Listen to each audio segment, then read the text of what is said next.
네, 오늘은 국회 본회의가 열리도록 예정된 날입니다. 본회의에 앞서서 인사청문 특위 전체 회의가 열릴 텐데요. 이완구 총리 후보자 인사청문 경과 보고서가 채택될 수 있을지 주목이 됩니다. 야당이 반대할 경우에 여당이 단독으로 처리할 가능성도 있긴 합니다만 역시 정치적 부담이 적지 않겠죠. 고영신, 이상휘, 김철근 교수 이렇게 세 분 모시고 이야기 나눠보도록 하겠습니다. 어서 오십시오. 네, 안녕하십니까. 예, 먼저 어제 이완구 총리 후보자 인사청문회 끝났는데 예. 여러 가지 뭐 거짓말 논란이 좀 있긴 했습니다만 한 가지가 평발 때문에 평생 등산 못 갔다 이렇게 얘기를 했는데 곧바로 인터넷에 이게 완사모 산악회 사진이 올라왔어요. 어떻게 보십니까? 이 후보자 쪽은 산에는 가지 않았다 이런 얘기인데. 참 그거 뭐 솔직하면 될 건데 그걸 굳이 이야기를 잘못해서 그렇게 매를 볼 필요가 있냐라는 그런 생각이 됩니다. 총리라는 것은 헌법에 규정된 것과 같이 그 권한과 직무 자체가 막중하지 않습니까? 막중한데 그 막중한 자리인데 그것이 뭐 등산을 가고 못 가고가 뭐 중대한 결격 사유가 안 되거든요, 사실. 그런데 이런 데서 솔직하게 이야기하는 것이 뭐 이야기하는 훨씬 나을 텐데 굳이 그걸 가지고 자꾸 꾸며서 이야기하니까 이게 신뢰에 대한 문제가 될 수밖에 없는 거죠. 지금 이제 복장만 보면요. 지금 사진의 복장을 보면 와이셔츠에 양복 바지 차림이어서 등산을 제대로 하는 복장은 아닌 것 같아요. 그러니까 일단 산악회 행사장에는 갔지만 등산을 하지 않았다. 그 해명이 맞긴 맞는 것 같아요. 복장으로 봐서는 등산은 가지를 않고 뭐 완사모들이 모였으니까 거기 가서 인사말 하러 간 것 아닌가 그런 생각은 들어요. 네. 그리고 또 어제 이제 이완구 총리 후보자도 후보자지만 지인 잠시 전에 리포트도 있었는데 강희철 충청향후의 명예회장의 발언도 좀 논란이 되고 있습니다. 어떻게 그러네요. 강희철 충청향후의 명예회장이 이완구 후보자의 초등학교 동창인가 뭐 국민학교 동창 같은데요. 지금 이완구 후보자도 가장 문제가 되는 것은 부적절한 발언, 언론관 이것 때문에 그런데 어떻게 같은 동창끼리 이분도 매우 부적절한 발언을 하신 거 아닌가 그런 생각이 듭니다. 어쨌든 그 발언 내용이라든가 이런 것으로 봤을 때는 적어도 그래도 충청도를 대표하는 명예회장님이시고 그 전에 회장도 하셨을 거 아닙니까? 그런 분으로 봐서 어떻게 보면은 국회에 대한 경시 또 국회를 좀 우습게 보는 그런 발언을 좀 하셔서 매우 부적절하다고 하는데 결과적으로 보면 국회가 그렇게 무시를 당하고 경시를 당한 것은 국회 스스로 제 역할을 못했기 때문에 그런 거 아닌가 하는 측면에서 또 다른 측면에서 보면 또 자업자득이 아닌가 하는 생각도 듭니다.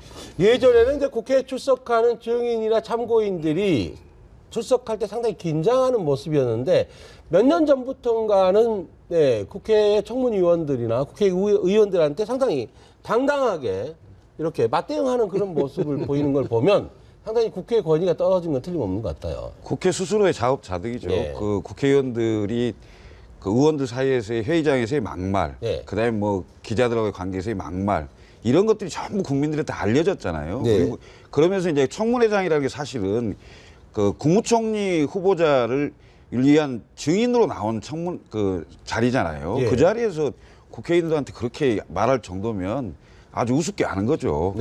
이건 그분만 탓할 일이 아니다는 거죠. 제가 보기에는 방금 말씀하셨지만은 국회의원 스스로 본인들의 권위를 버린 거죠. 어제 보니까 그 충청향후의 명예회장님 이 강희철 회장님께서 뭐 의원님은 젊으니까 기억하실지 모르지만 내 나이 되면 기억 안 납니다. 또 한 가지가 이제 충청 출신이 총리 후보가 되니까 호남 분들이 자꾸 그렇게 질문을 하느냐 이런 얘기도 하고 그랬는데 이게 그렇죠. 이런 부분이 청문회장 아니겠습니까? 대단히 공식적인 자리라 봐야 되겠죠. 물론 피의자 신문도 아니고 정인 신문이기 때문에 국회의원들한테 당당하게 이야기할 수 있는 권리는 있죠. 의원들도 예의를 갖춰야 됩니다. 그렇죠. 예의도 갖춰야 되고 당당한 권리는 있는데 그러나 이제 정인으로 나와서 일반 국민의 입장이긴 합니다만 조금 강희철 명예회장이 그분께서 조금 적절하지 않은 발언을 했죠.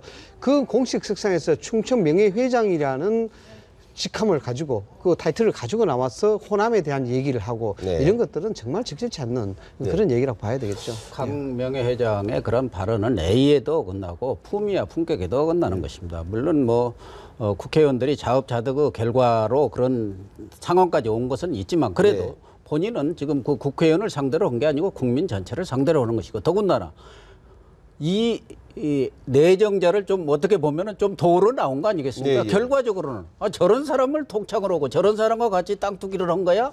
이런 인식을 잘못된 인식을 줄 수도 있기 때문에 본인이 나와서 아무리 예. 감정이 뭐 상하고 또 뭐 이런 문제가 있다 하더라도 A와 그런 품격을 지킬 필요가 있는데 그런 면에 있어서는 매우 부적절했다 저는 그렇게 봅니다. 결코 예. 도움은 안 됐죠. 뭐 예, 우리 친구한테 유유상종이랑. 별로 보탬은 안 된 결코 도움은 안 것 됐죠. 같습니다. 예, 예. 자, 이제 오늘 본격적으로 오후에 이제 본회의가 예정이 돼 있는데 이완구 총리 후보자 임명 동의안 통과 전망 이것부터 짚어보도록 하겠습니다. 오늘 아침에 굉장히 긴박하게 움직였거든요. 정의화 국회의장 일단 여야가 좀 합의를 해서 해줬으면 좋겠다. 그래서 13일이나 16일쯤 하는 방안은 어떻겠느냐 이런 얘기도 했는데 일단 야당은 13일은 안 된다라고 얘기했습니다. 근데 지금 오늘 예. 속보에 정 의장이 지금 본회의를 개하겠다 그러고 네. 그 인준동 의안도 의제에 올리겠다 이렇게 한 예, 거 의사 아닙니까? 일정 목록에 올라 있습니다. 예, 올리겠다는 건데 정의화 의장이 대통령한테 2번 전화했는데 안 받았다고 하는데요. 오늘은 거꾸로 대통령이 정의화 의장한테 전화를 한 게 아니냐 이런 생각이 좀 듭니다. 아, 예. 왜냐하면 본인이 그 가불이 바뀌었다 이렇게 봐야 그렇습니다. 되겠죠. 예. 본인이 제안을 했거든요. 여야 원내대표한테 예. 13일이나 16일쯤 하면 어떻겠느냐 이런 제안을 해놓고 불과 몇 분 후에 오늘 본회의를 하고 의사일정에 포함시키겠다. 네. 이건 뭔가 청와대의 교감이 있는 거 아니냐. 지금 여권 전체가 오늘 총동원령을 내리고 있는 상황인데 네네. 이 상황에서 의장의 역할을 좀 해달라. 예. 이런 요청이 오지 않았나 이런 생각이 좀 듭니다. 아, 그렇게 보시는군요. 청와대에 강곡한 요청이 있었을 것이다 라는 말씀이신데 어떻게 보십니까? 일단은 야당 쪽에서 어떻게 나올까가 중요한데 야당이 경과보고서 채택에 반대하게 되면 여당은 어쩔 수 없이 총문특위에서 다수의 독자, 힘을 예, 이용해서 예. 단독으로 해야 되잖아요. 7대 6이니까 단독 채택을 하죠. 그게 부담스럽진 않습니까? 어떻습니까? 당연히 부담스럽죠. 단독 처리, 단독 통과라는 자체가 부담스러울 수밖에 예. 없지 않습니까? 그런데 이제 이 사안에 대해서 정치 공학적으로만 해석해 본다 예. 그러면은 새누리당과 박근혜 정부가 굉장히 절박하죠. 그렇죠. 뭐 절박하지 않을 수밖에 없겠습니다. 이게 만약 통과 안 된다 그러면은 향후에 국정 운영 불어보듯 뻔한데 어떤 형태라도 어떤 희생을 치르더라도 또한 어떤 비난 여론을 감수하더라도 통과를 시켜야 된다는 게 아마 새누리당 입장인 것 같아요. 네. 그럼 여기서 이제 야당 입장 어떻게 가느냐? 본회의장에 들어가서 부결 투표를 던지는 것이 나을 것이냐, 아니면은 들어가지 않고 완전 보이콧하는 것이 나을 것이냐, 이 실법회의를 해야 되겠죠. 예. 근데 오늘 아침에 이제 우리 뭐 지적을 하셨습니다만은 이제 국회의장은 처음에는 사의를 보지 않겠다라고 이야기했습니다. 합의가 예, 안 되면은. 그렇습니다. 그다음에 16, 17일 날로 연기하는 게 어떻겠냐라는 그런 얘기를 했죠. 이런 일련의 얘기들이 여권의 절박성을 그대로 증명한다. 왜냐 그러면은 결국 국회의장은 입법부의 수장 아니겠습니까? 네. 입법부 수장이기 때문에 여기서 형평을 잃은 행동을 해서는 안 되는 것이죠. 그래서 16, 17일 날로 연기하자든가 아니면은 의사봉을 잡지 않겠다든가 이런 것은 국회의장으로서 명분을 가졌다. 네. 명분을 던져놓고 여기에 이제 여권의 협조적 체제로 가는 것이 아니냐 이렇게 보지는 것인데 그럼 야당도 이제 여기에서 명분을 가져야 되겠죠. 네. 그런데 지금은 어느 것이 유리하냐? 저는 만약에 본회의장에 들어가서 부결을 한다 그러면은 이게 오히려 뭐 플러스 요인도 뭐 없지 않아 있겠죠. 아, 야당이 야당의 예정과 다른 형태를 네네. 보이는구나 이런 것도 예. 있겠지만은 여기서 어떤 또 단독 투표를 하게 되는 것이 오히려 낫다는 단독 그러니까 보이콧을 하는 게 낫다는 그런 얘기도 되겠죠. 예. 그런 얘기도 된다 그러면은 제 생각으로서는 아마 들어가서 부결하는 방향으로 나오지 않을까라는 그런 생각을 해봅니다. 예, 야당이 일단 본회의장에 들어가서 부결시키는 쪽으로 갈 것이다 라고 얘기했는데 야당에도 충청권 출신 국회의원들이 있고 투표 자체가 무기명으로 이루어지기 때문에 야당에서도 이탈표가 충분히 나올 수 있지 않습니까? 야당으로서는 만만치 않은 상황이죠. 예. 뭐 원칙적으로 보면은 들어가서 떳떳하게 투표를 해서 부결표를 던지는 것이 정도지만 예. 현실적으로 뭐 말씀하신 대로 야당 내에도 충청표가 있을 수 있고 네네. 또 개인적인 관계가 가까운 관계가 있을 수 있고 또 뭐 적격이라고 생각할 혹시 그런 분이 있을 수도 있는 그런 상황이기 때문에 예. 야당으로서는 위험 부담이 있을 수밖에 없지 않겠느냐 모르겠어요. 저는 그런 차원에서 본다면은 야당이 어떤 선택을 할까.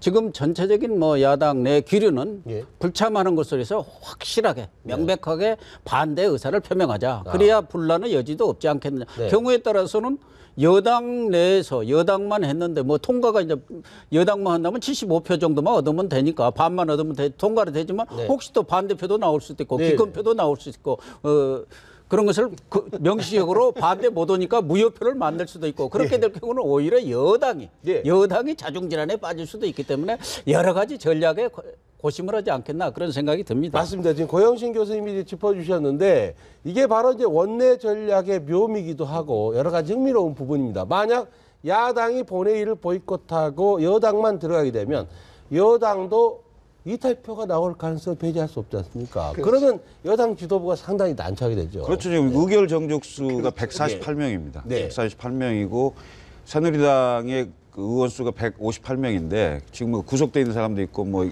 해외에 나가 있는 참석 가능한 사람이 이제 151명이라는 거 아닙니까? 근데 실제로 한두 명만 빠지면 의결 정수를 우선 채울 수 있느냐가 미지수가 되고요. 두 번째는 이탈표 문제지만 사실상 여당만 투표를 하는 상황이 된다면 이탈표는 거의 없을 가능성이 더 높아요. 그래서 야당이 보이콧을 하면 단독으로 처리한다는 정치적 부담을 주지만 실제로는 그 통과할 가능성이 높다는 게 있습니다. 그렇지만 여야가 같이 들어가서 투표를 한다. 이런 상황이면 그 여당 내 친이 친박 비박 간의 어떤 갈등 구조도 있고요. 야당이 예를 들어서 이건 정말 국민들의 뜻을 모아서 안 된다. 이렇게 간다면은 실제로 4표만 이탈하면 그것은 문제가 생길 수가 있거든요. 그렇죠. 그래서 여야가 같이 투표를 하는 상황이 오히려 더 통과 가능성을 불투명하게 할 수 있다 이거죠. 무슨 말씀인지 알겠습니다. 지금 여당만 단독으로 들어가게 되면 이탈표가 나오게 되고 거기에 책임의 규칙 사유가 바로 여당 의원들한테 가게 되는데 여야가 같이 들어가면 물을 탈 수 있으니까 그러면 그건 상당히 그렇죠. 이게 여당 지도부한테는 끔찍한 시나리오가 제일 좋은 게 이제 단독으로 하게 되면은 이게 표가 명확하게 파악이 되기 때문에 통과가 쉬운데 이게 같이 들어가게 되면 표가 이 소위 말해서 주소지가 불명확해지니까 그렇죠. 그게 부결 투표에 나올 수 있다는데 근데 역설적으로 또 이런 건 있어요. 야당이 들어가서 투표를 했는데 예를 들어서 158표 이상이 나오게 되면은 이것 또한 야당 내에 반란표가 생기는 것이거든요. 그걸 반증하는 거기 때문에 고롱스러운 일이 생기는 거죠. 들어가든 안 들어가든 여당에서 이탈표는 거의 없으라고 실질적으로 봅니다. 워낙 지금 상황이 급하거든요. 그렇죠. 그러니까 뭐 비박이든 무슨 친이든 간에 지금 만약 이완구 내정자가 후보자가 떨어진다고 한다면은 이건 벼랑 끝으로 몰리는 거고 사실은 이 박근혜 정부는 뭐 어떤 정치적 동력을 완전히 상실하는 거기 때문에 결국은 자기가 뭐 비박이든 친이든 결국 자기한테 화살이 오는 거고 자기가 손해를 보는 거기 때문에 저는 뭐 크게 이탈은 없지 않겠나 그렇게 보는데 어쨌든 청와대나 여당 입장에서는 쇳불은 당김에 빼라고 오래 끌지는 못할 것 같습니다. 이거 자꾸 끌수록 결과적으로 상처는 지속적으로 여당 청와대한테 가기 때문에 뭐 가급적이면 오늘 처리를 하고 그렇지 않으면 뭐 내일이라도 하든가 어쨌든 최단 시간 내 단김에 쇳불을 뽑는 그런 작전으로 가지 않겠나 그런 생각이 신경을 많이 쓸 겁니다. 그럴 수밖에 없는 게 지금 인사정국 자체가 계속 혼미속을 거듭하고 있기 때문에 예상되는 시나리오라 그러면은 오늘 비준화 처리하고 인준화 처리하고 그다음 설 임박해서 비서실장 교체라든가 청와대의 인적 쇄신 부분을 이야기한다 그러면은 설 밥상에는 그래도 좀 희망적인 얘기가 올라갈 수 있기 때문에 그럼 빨리 서두르지 않겠나 이래 봅니다. 오늘 야당 원내대표가 그 정 의장하고 같이 회동에 23일 또는 24일 안을 제안했다는 거 아닙니까? 설 연휴 직후에. 그러니까 이 상황을 설 밥상에 올려놓고 민심을 들어보겠다 이런 의도인데요. 그러니까 이것을 알고 있는 여당이 용납할 리가 없죠. 제가 보기에는 오늘 아니면 내일 처리합니다, 이거. 그렇죠. 지금 방금 말씀하신 대로 우윤근 새정치연합 원내대표는 23, 24일을 제안했고 지금 정의학 국회의장은 13일 아니면 16일. 16일이니까 설 연휴 전에는 어떻게든 해야 되겠다는 거죠. 이걸 설 연휴까지 끌고 가면 여당한테 전혀 도움이 될 게 없다 이렇게 지금 판단하는 거죠. 여권 설 민심인에게 그렇지 않습니까? 불확실한 정세 판단에 있어서 여러 사람이 모여가지고 자기의 가치관을 확실하게 확고히 정하는 게 설 민심이거든요. 그런데 이거 굉장히 중차대한 거예요. 그래서 설에 임박해서 어떤 임팩트를 내느냐에 따라 가지고 이 정세 판도가 달라질 수 있는 겁니다. 그래서 지금 총리 인준안이 실패되고 이완구 후보자가 낙마한다 그러면은 걷잡아서는 여러 민심이 되는 것이거든요. 그러나 24일, 25일 연계 중에 그걸 동의한다 그러면은 설 밥상에서 이완구 후보에 대한 부분이 긍정적인 얘기가 올라갈 리가 만무하죠. 왜 저런 사람을 썼냐부터 시작해서 박근혜 정부의 무능 뭐 이런까지 다 회자가 되기 때문에 국정운동에 상당히 문제가 생길 수밖에 없는 설이 지나고 나면은 이완구 후보자가 여러 가지 민심상 말씀하셨지만 현실적으로 더 어려워져요. 그렇기 때문에 여당으로서는 청와대나 여당 입장에서 오늘 아니면 내일 처리하고 주말 좀 넘긴 뒤에 월요일쯤 김기춘 비서실장 예. 말하자면 가장 핵심으로 떠올라서 탁 처리하면서 서울 밥상으로 가는 게 예. 제일 이제 화려한 방법이죠. 예. 정수라고 봐야죠. 그런 권은신 방법으로 교수님은 가지 않겠습니까? 아까 이제 쇳불도 담김에 뽑는 게 낫다고 했는데 그 말을 바꿔서 하면 매도 그냥 일찍 맞는 게 낫다 그런 그렇죠. 얘기 그렇습니다. 있죠. 그리고 예. 이제 야당으로서는 지금 23, 24일을 얘기하고 있는데요.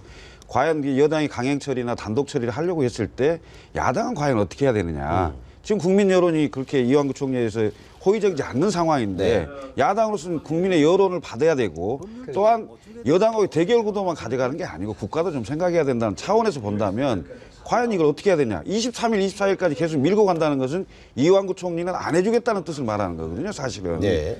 이런 상황인데 저는 야당도 굉장히 심각하게 잘 고민해야 된다. 왜냐하면 신임 대표가 들어온 상황이잖아요. 그리고 저 이승만, 박정희 묘소도 간 상황이고 이런 상황에서 과연 그 박근혜 그 정부를 계속 몰아붙이는 것만이 득이냐 아니면 이 상황에서 어떤 본회의에 참석해서 반대를 하냐 보이콧을 하냐 이 상황도 같이 고민해 줘야 된다 이거죠. 네. 저는 이렇게 말씀드려도 될까요? 말씀하십시오. 네, 저는 이렇게 봅니다. 뭐 또 일리 있는 말씀이신데 지금 야당의 입장은 굉장히 그것도 중요한 그 기록에 서 있습니다. 지금 새 당 문재인 당대표가 들어서면서부터 시작해서 박근혜 정부에 대한 전면제를 이야기를 했습니다. 그런데 재밌는 것은 그 첫 단추로 지금 이완구 후보자 청문회에 대한 부분인데 이 부분이 다분히 정치적이란 말이죠. 정치적이라는 것은 그동안 야당을 지지해왔던 지지 세력들에게 뭔가 다른 모습을 보여줘야 하는데 또 옛날과 같은 발목 잡기 모습에 비추질 그런 가능성이 굉장히 크다.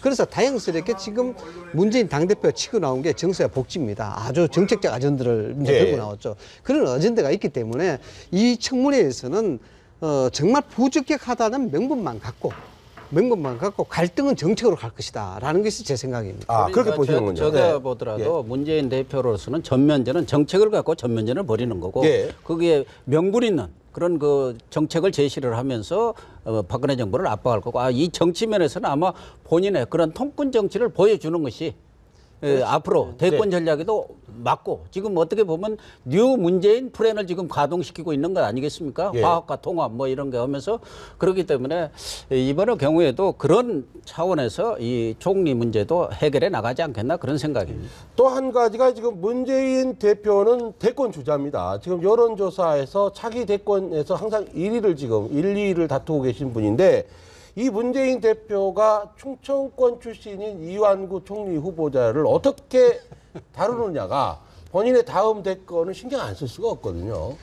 일단 뭐 전당대회 그 과정에서 호남 총리론을 내세웠잖아요. 그런 얘기를 해서 충청 민심으로도 굉장히 싸늘했는데 지금 충청 출신 이제 총리 후보 아닙니까? 이 후보자에 대해서 그냥 반대를 할 수도 없고 그렇다고 뭐 그냥 가볍게 갈 수도 없는 그런 굉장히 좀 미묘한 상황인 거죠. 근데 제가 보기에는 방금 이제 두 교수님들이 말씀하셨지만 문재인 후보가 중도층을 잡기 위한 전략으로 간다면은 이미 그 이완구 후보자는 부적격이고 쉽지 않다. 어려운 사람인데 저런 사람이 총리가 되겠느냐는 국민적 인식이 많아요. 이런 상황임에도 불구하고 박근혜 대통령이 3년 차에 뭘 해보겠다는데요. 오케이. 우리 달갑지 않지만 우리는 반대표를 던져서라도 우리의 의지를 나타낸다. 이런 차원으로 간다면 결국은 국민들의 마음을 얻을 수 있는 게 아니겠느냐. 또다시 발목 잡기 하냐. 이 비난은 피해갈 수 있다는 거죠. 순리대로 의회 민주주의 절차에 응하는 것이 옳다 이런 말씀으로 이해가 되는데 근데 또 한 가지 좀 원칙적으로 봤을 때 인사에 관한 어떤 표결을 함에 있어서 당론을 정해서 정당이 투표에 임한다 의원들이 이것이 의회 민주주의 원칙에는 어긋난 것이다 이런 지적도 좀 있어요. 인사 그러니까 인사청문회 법에 따라서 이제 하는 것은 뭐 법리적으로 모든 안건이. 되어 있습니다만은 이게 이제 원론적으로 가면은 인사청문회 그 자체에 대한 위헌성을 따질 수밖에 없는 그런 상황이 돼요. 인사청문회가 과도하게 대통령 인사권을 침해했다. 만약 예를 들어서 정치권이 아주 흠결없고 도덕적인 인사에 대한 공무원 임명을 이야기한다 그러면은 공무원법 제33조를 개정하면 될 것이 아니냐라는 부분이고 대통령의 인사에 대해서 독단적 권한을 행사한다라고 본다 그러면은 그 외에도 많은 제재 장치가 있다. 탄핵이라든가 아니면 해임 결의안이라든가 대정부 질문이라든가 여러 가지 장치가 있는데도 불구하고 이렇게 이제 하는 것은 좀 무리다는 원론적인 얘기가 될 수밖에 없습니다. 그러나 지금 이제 김책일 수사님도 지적하셨습니다만은 야권은 지금 중차단 기로에 있다는 것이 뭐냐 하면 외연 학대거든요. 외연 학대가 꼭 굳이 진보 세력을 안거나 아니면 중도 진영을 안거나 이게 외연 학대가 아니고 달라진 야당의 모습을 기대하는 그것도 외인 확대란 말이죠. 더군다나 48%의 지지를 받은 문재인 당대표입니다. 대권 당시에. 네. 그러나 48%가 곧 대통령이 안 되는 거예요. 그래서 어떠한 형태든 간에 달라진 모습을 보여줄 수밖에 없는 게 지금 야당의 입장이니까 여기에 대해서 당론을 가지고 여기에 통과시키자 말자 이 부분이 굉장히 정치적으로 리스크가 크다는 것이죠. 네. 총선거에 대한 부분 네. 때문에 그 생각하지 않을 수가 없을 겁니다. 예. 네, 말씀하신 대로 이제 일단 문재인 대표 대권 주자고 중도 통합과 외연 확대의 길을 갈 수밖에 없는데, 근데 지금 이를테면 정청래 최고위원의 그런 발언 같은 경우는 문재인 대표 입장에서는 전혀 달갑지 않겠죠. 네. 문재인 그 얘기를 하기 전에 문재인 대표 입장에서는 지금 대권과 대해서 부전성을 하나 거둔 겁니다. 말하자면 네. 이완구 총리가 될 경우 아무 흠결 없이 됐다 그러면 제가 볼 때는 아주 유력한 대권 후보가 될 뻔한 사람인데 예. 제가 볼 때는 부전성. 이번 사건으로 네. 사실상 대권 과도에서는 탈락한 거 아니냐. 이왕구 대망론은 사실 뭐 이제 없다고 봐야 되죠. 이제 나타나기는 좀 어려운 상황에서 네. 부전성을 하나 크게 거둔 거고 네. 어쨌든 저는 그 정청래 최고위원 네. 그 발언 저는 마땅히 문제를 제기할 수도 있고 비판할 수도 있는 문제라고 봅니다. 문제는 비유 적절성, 바로 품격 이거거든요. 예. 적어도 무슨 운동권 출신의 초선 의원이라든가 그런 경우에 좀 과하게 이렇게 발언할 수도 애교로도 봐줄 수 있는데 지금은 최고위원이라는 말하자면 당의 지도부 아닙니까? 예. 그러면 거기에 걸맞는 행동을 해야지 지금처럼 자기 존재감을 뭐 과시하는 것인지 아니면 뭐 문재인 대표 체제의 어떤 노선에는 저는 반대라고 보지는 않습니다. 본인의 그런 돌발적인 행동이 나타나는 거라고 보는데 예. 그런 면에서는 본인이 과거에 그 부산에 그 주로 반대 많이 하시는 분에 대해서 네. 최고위원 때 최저위원이라고 그랬는데 조모 의원 조경태 의원 있었지 않습니까? 공인이니까 뭐 실명 아니요. 얘기하시죠. 조경태 당론에 의원. 대해서 네. 경우에 따라서 이의를 제기하고 그런 부분에 대해서 특히 이제 그 당시 그 김현 의원이 문제가 됐을 때 출당 얘기를 하니까 그런 최저위원 같은 사람은 당에서 쫓아내야 한다 뭐 이런 얘기까지 했는데 네. 지금 정청래 의원의 발언의 그런 행태들을 보면은 자칫하면 최악위원으로 이렇게 평가받지 않을까 하는 저는 우려를 하고 있습니다. 적어도 예. 지금은 평의원도 아니고 예. 당의 지도부입니다. 지도부의 일원으로서 거기에 걸맞는 예. 품격과 품위를 갖춰야 하고 거기에 걸맞는 말씀을 하셔야 한다. 그것이 국민에 대한 도리다 저는 그렇게 보는 거죠. 그렇게 지적을 해주셨는데 뭐 과거에 야당의 초선 의원들 같은 경우도 말씀이 거친 분들이 있어서 뭐 새로 국회에 입성해서 귀를 물어버리겠다 뭐 이런 얘기 하신 분도 지금은 국회의원이 아니십니다만 신당하시겠다고 나가 계시는 걸로 알고 있는데 이런 분도 있었는데 좀 최고위원으로서는 좀 영 아니죠. 근데 또 한 가지가 지난 대선과 관련해서 이제 원세훈 전 국정원장 판결과 관련해 가지고 사실 정청래 최고위원의 발언이 또다시 대선 불복 프레임으로 빠져드는 게 아닌가라고 하는 그런 또 지적도 있어요. 그런 우려도 있고요. 네. 이 정청래 의원이 예전에 뭐 같이 경쟁했던 강모 의원 때문에 좀 튀려고 하는 발언을 많이 하는 건지 모르겠습니다만은 네. 지금 문재인 새로운 지도부가 들어서서 그 이승만 박정희 묘소도 가고 그다음에 그 기존의 운동장을 반만 쓰려고 하던 것을 왜 보수 진영은 전체 운동장을 쓰는데 진보 진영은 반만 운동장을 씁니까? 운동장을 넓혀서 다 같이 쓰자. 네. 이런 상황으로 지금 가고 있는데 오히려 정청래 의원의 발언이 이렇게 방향을 바꾸는 거에 완전히 찬물을 끼얹는 행위고요. 그러니까 그야말로 집권 정당이 되고 안정적인 정당으로 가려고 국민들에게 보이려고 하는 어떤 방향 전환에 이거 정말 둘이 짜고 집토끼는 누가 잡고 산토끼는 누가 잡으러 다니는 거 아니냐.